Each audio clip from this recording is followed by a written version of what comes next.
Bismillahirrahmanirrahim. Assalamu alaikum, dear students.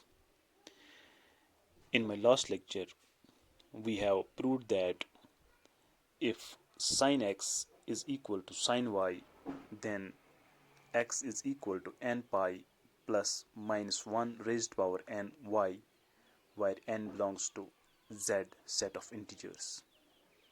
Now today, we will prove that if cos x is equal to cos y, then x is equal to 2n pi plus minus y, where n belongs to z. If cos x is equal to cos y, then we have to prove that x is equal to 2n pi plus minus y, while n belongs to set of integers. Now we have cos x equal to cos y. That implies cos x minus cos y is equal to 0. We know that cos x minus cos y is equal to minus twice sine of x plus y divided by 2 sine of x minus y divided by 2, which is equal to 0.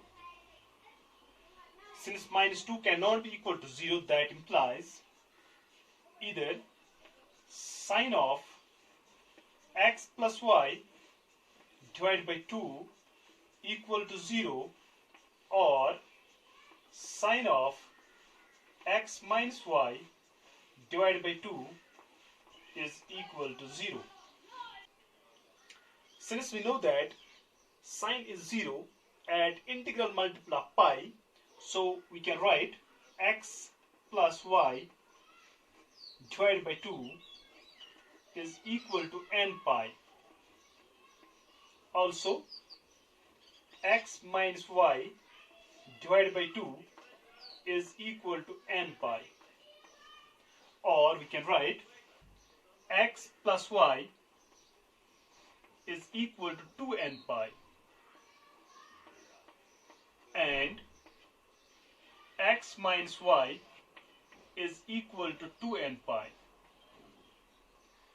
which further implies x is equal to 2n pi minus y. Also, x is equal to 2n pi plus y.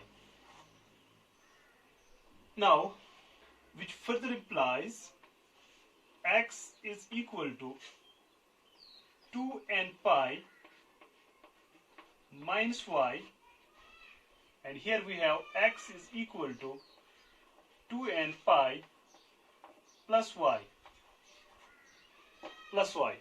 Now combining the two, we get x is equal to, here we have 2n pi, also here it is 2n pi, so we can write 2n pi. Then here we have minus y, here it is plus y, so we can write plus minus y, where n belongs to z. Now we will prove one more result, that is, if tan x is equal to tan y, then x is equal to n pi plus y, where n belongs to z. Let us prove this. If tan x is equal to tan y, then we have to prove that x is equal to n pi plus y, where n belongs to set of integers z. Now we have tan x is equal to tan y. That implies tan x minus tan y is equal to 0. Now instead of tan x, we can write sin x by cos x. So that implies sin x by cos x minus, instead of tan y, we can write sin y by cos y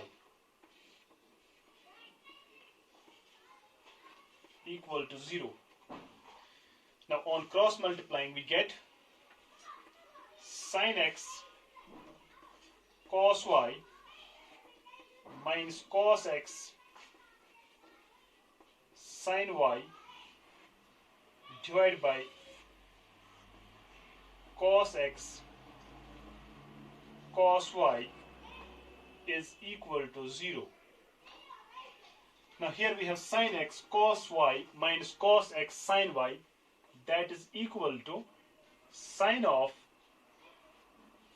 x minus y divided by cos x cos y equal to 0. Now denominator cannot be equal to 0, so we have sin of x minus y equal to 0. We know that sin is 0 at integral multiple of pi, so therefore x minus y is equal to n pi, or x is equal to n pi plus y, where n belongs to z. That proves the result.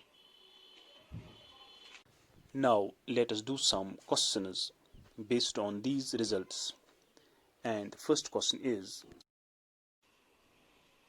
We have trigonometric equation tan x is equal to root 3. We have to find its principal solution and general solution. For that, we can write it as tan x is equal to, now we know that tan of pi by 3 is equal to root 3. So instead of root 3, we can write tan of pi by 3. Now we know that when tan x is equal to tan y, then x is equal to n pi plus y. Now here, instead of y, we have pi by 3, so we can write x is equal to n pi plus y, that is pi by 3, while n belongs to z. This represents the general solution for this equation. Now if we put n equal to 0,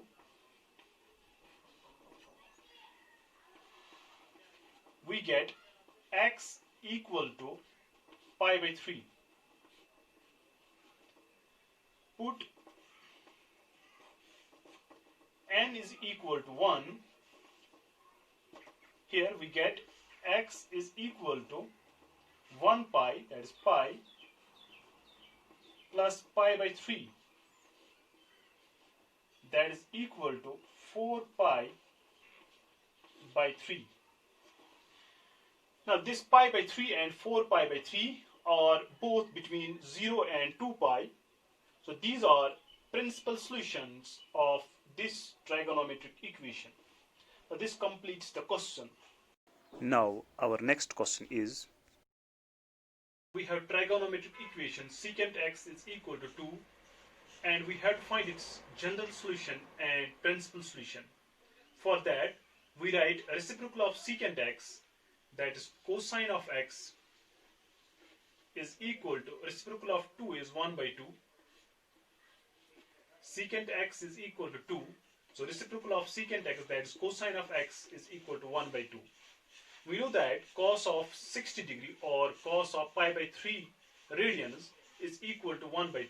So we can write cos x is equal to, instead of 1 by 2, we can write cos of pi by 3 radians.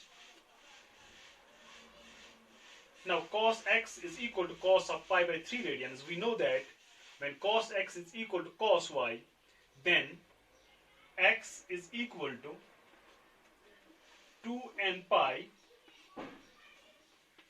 plus minus y. Here instead of y we have pi by 3. So we write pi by 3. While n belongs to z. This represents the general solution for this equation. Now if we put put n is equal to 0 in x is equal to 2n pi plus pi by 3. We get, when n is 0, we get x is equal to pi by 3. Now put n is equal to 1 in x is equal to 2n pi minus pi by 3. We get x is equal to, when n is 1, we get 2 pi minus pi by 3. That is equal to 6 pi minus pi, that is 5 pi divided by 3. Thus, pi by 3 and 5 pi by 3 are both between 0 and 2 pi. Therefore, these are principal solutions for this equation. This completes the question. Let us take one more question, and that is,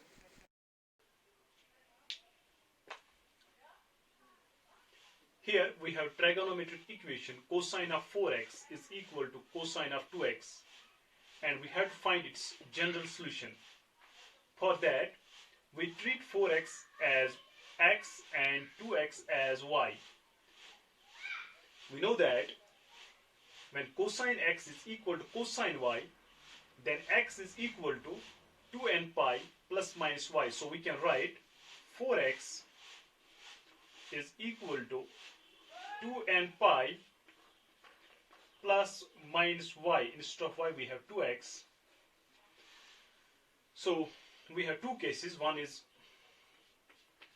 4x is equal to 2n pi plus 2x, and second is 4x is equal to 2n pi minus 2x. That implies 4x minus 2x is equal to 2n pi, or here we have 4x plus 2x is equal to 2n pi. Now in this case we have 4x minus 2x is 2x is equal to 2n pi, or x is equal to n pi, and in this case we have 4x plus 2x is 6x is equal to 2n pi, so x is equal to 2n pi divided by 6, or x is equal to,